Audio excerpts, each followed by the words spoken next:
Since its release with the Oscar Guzman Flies Again missions, the fan favorite vehicle used to get missions done seems to be the Coquette D5 because of the glitch that makes the car entirely bulletproof to all normal gunfire. Don't believe me? Check this out.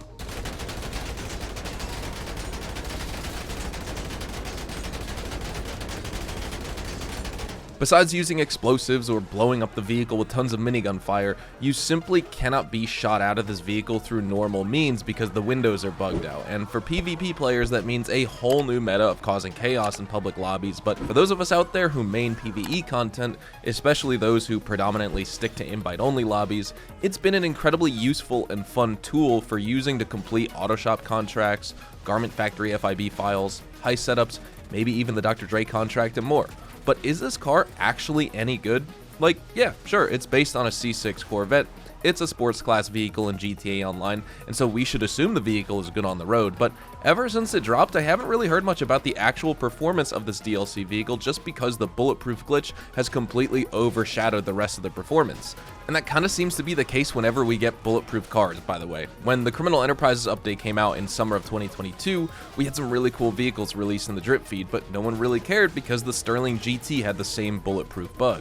And before that, with the LS Tuners update, it was actually the Armored Kuruma, funny enough. But today I figured we'd jump into the game and actually put this vehicle's performance capabilities to the test. And what better way to do that than with a mission that we can do to test it out in, as well as try out this week's time trial to see if we can actually pull off a successful run. And you're probably thinking, no duh, it's a Corvette, of course this car is good, but hear me out, because for one, Rockstar did completely neuter the engine and exhaust sound on this car. They ditched the screaming V8 sound for a V10 or a V12 that sounds identical to a Grotti Turismo R.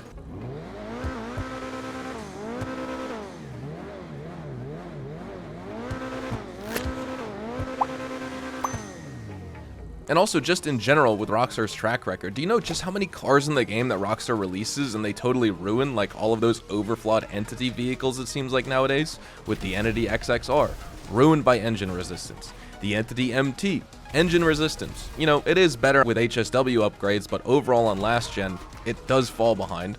The overflawed Tyrant, while not directly an Entity vehicle, it has all the advanced handling flags, including engine resistance. Now, maybe many of you already know what the driving experience of the Coquette D5 is like, but for those who don't, that's what this video is for. So, just some background information on this vehicle in case you have absolutely no idea what this car is like. It's a two-door sports car in this game. It's a sports coupe, and it costs $1,730,000 from Legendary Motorsports. It's got excellent acceleration, in my opinion. The top speed is confirmed to be 130.75 miles an hour, with Bruffy 1322 testing that out.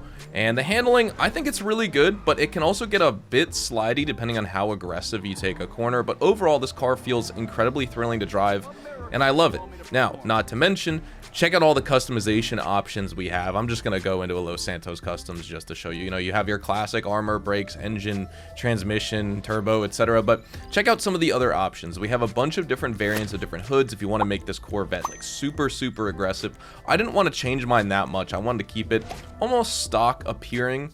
And you have as well, if we check out the diffusers, we have some good options here. You can't change too much to the body itself, like with a ton of different options. Like, I don't know how to explain it. Like the bumpers, there is no front or rear bumper upgrades.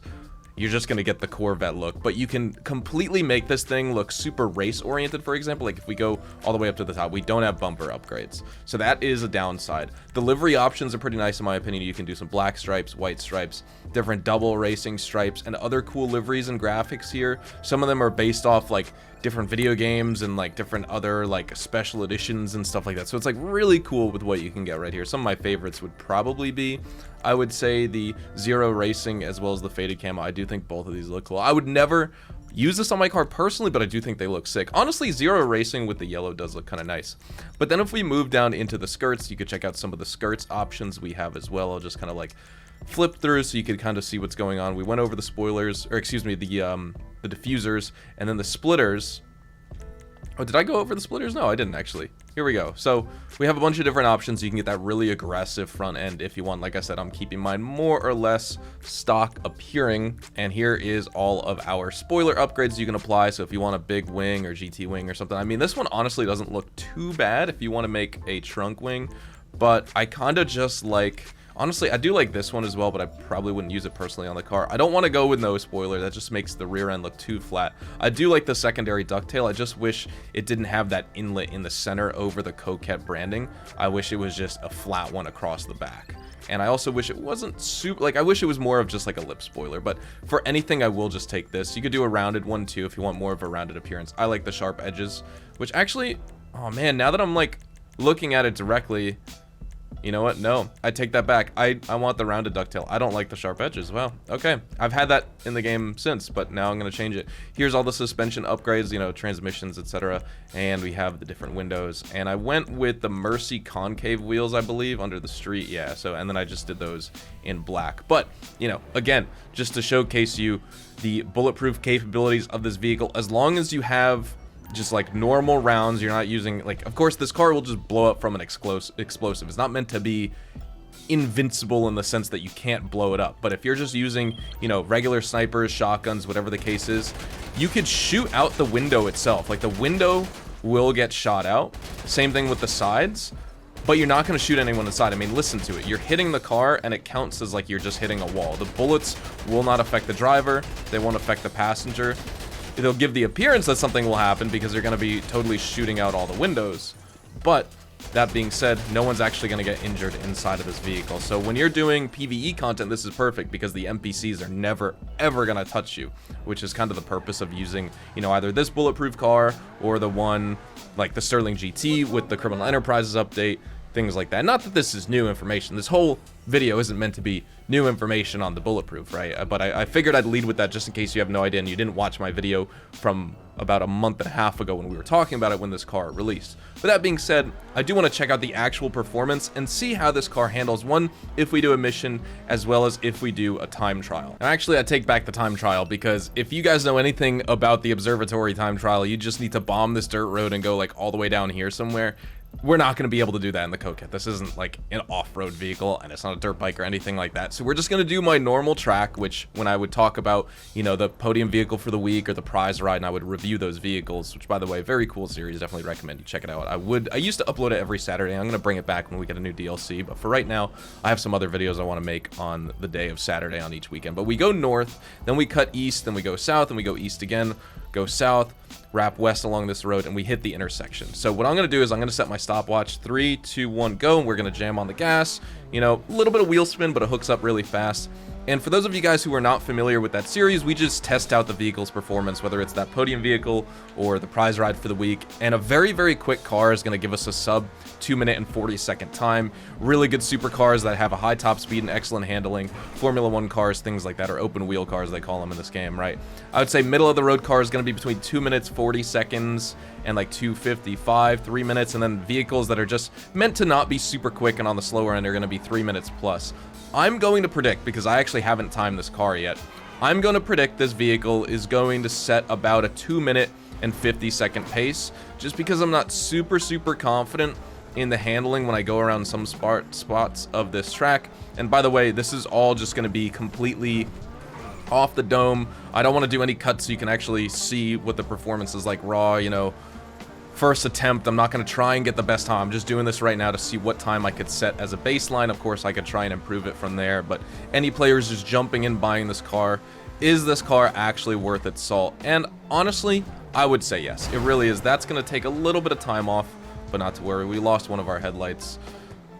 I just wish we had a V8 engine sound of this. This car sounds like a Grotti Turismo R or any one of those cars, right? There's so many vehicles that sound like this. The RSX, the Italy GTO, tons of Grotti vehicles, just any vehicle with like a V10 or a V12 in it, it's gonna have some variation of this engine sound. Rockstar, if they didn't want to make a new one that sounded actually like a C6, Z06, or ZR1 or anything like that, they could have just taken the C7 Coquette, the normal OG Coquette that was in this game when it launched in 2013, and, you know, change the pitch of that, because that's what they do. They have different engine sounds for like a V6, V8, V10, V12, and then they just change the pitch for various different vehicles. You could see now I'm going really slow. I did lose a little bit of time. I'm actually nervous to see what time we're gonna set now. I feel like this was just a very bad first impressions, but you know, you could still take off 10 seconds off my final time and we're gonna see exactly what this is like. But better performance than I thought. Oh, this is too many crashes, I'll be honest.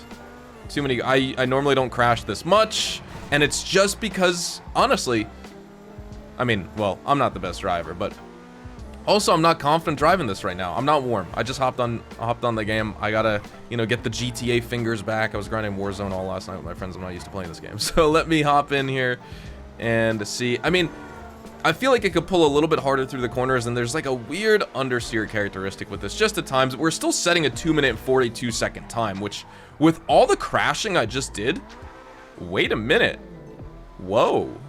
If we had a perfect run and I didn't hit walls and crash into cars and stuff like that, and we shaved those extra 10 or 12 seconds off, or whatever that would be, even if it was like 6 seconds, that still would have been like a 2-minute, 36-second time, which is very, very fast for, one of these cars. Like, there's not many podium vehicles or prize rides where I set that low of a time. Usually it's like 245, 250, 255, sometimes 3 minutes if it's like a slower vehicle. And that's with a perfect run. And just, you know, first time jumping in, testing it out, I think even with the amount of crashes and errors that I had as the driver, not bad at all, ladies and gentlemen. Ooh, I'm pleasantly surprised. I looked over at the clock and I was like, wow, I'm genuinely surprised by that. Now, what better way to test out a mission than with a security contract, a rescue operation at my agency? Yeah, it's professional difficulty for only 36K, but this is a good opportunity for me to drive over there with this Bulletproof Coquette D5 and shoot all the enemies from inside of my vehicle, and you can see how they're just not going to do any damage to us. It's so cool.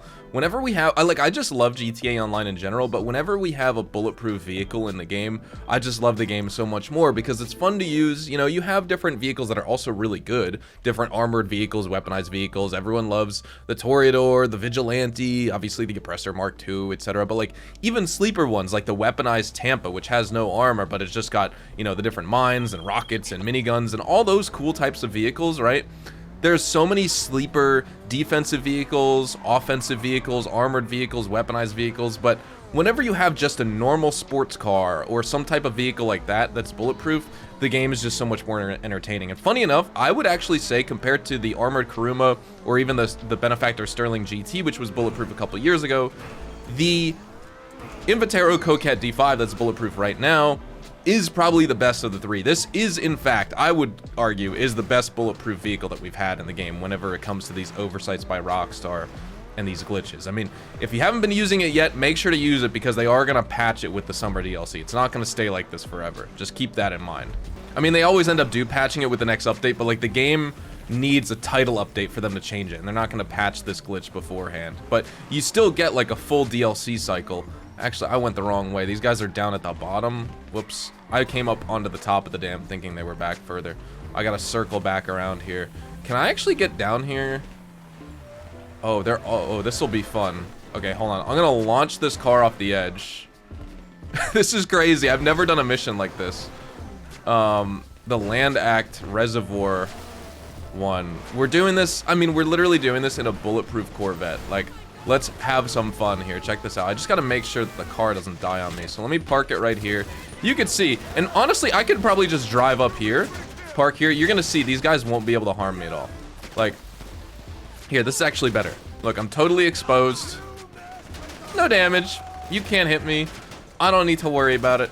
Hopefully this will let you know and show you how effective this bulletproof car is. I mean, the one thing you gotta keep in mind, like that guy, he tried to do it. He tried to actually hijack me, so the door opened up. I'm actually not sure if that will have you take damage, like if the door's open. Because if he opened the door and pulled us out, we'd obviously get pulled out of the car. But would we take damage? Is the car still bulletproof that way if the door's open? I'm not too sure. But let's just take out these guys, rescue this client. Alright, there you go. Client health fully healed up. Oh. Okay, we almost destroyed the vehicle. Hop in the car, miss. Now we gotta bring you all the way back. I don't know how we're gonna do this and get out of here. I mean, of course, if you're actually trying to grind security contracts with a mission like this, you're probably better off just using the Sparrow and flying out of here, but this whole video is about the Coquette D5, right? We gotta use that. Oh, we're about to destroy the car. I gotta get it out of this water. I can't get it to move. There we go.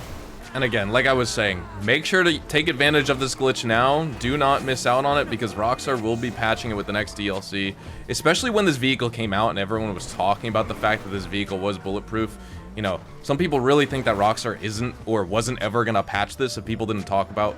That's just ridiculous. It's cope. They already know about it. It was bugged initially. Like, if you were able to get the car, like modders who could spawn it in day one when the DLC released because the drip feed vehicles were already in the game, they already knew it was bulletproof because of that. You know, there's TikToks out there with millions of views. There's YouTube shorts out there with, you know, 7.5 million views talking about this bulletproof car. There's, you know, different support posts. There's different Reddits. Like, you know, it's not one single person making a video about it that's going to get a patch. But if you have not been using it, make sure to use it. But yeah, that's it for this video. Thank you guys so much for watching. Drop a like if you guys enjoyed. Subscribe to the channel if you guys are new. Check me out over on Twitch, Twitter, and Instagram for more GTA Online content. I stream every single day over on twitch.tv/hazardoushdtv. Check out my YouTube shorts and TikToks, and I'll see you guys in the next one. Adios, amigos.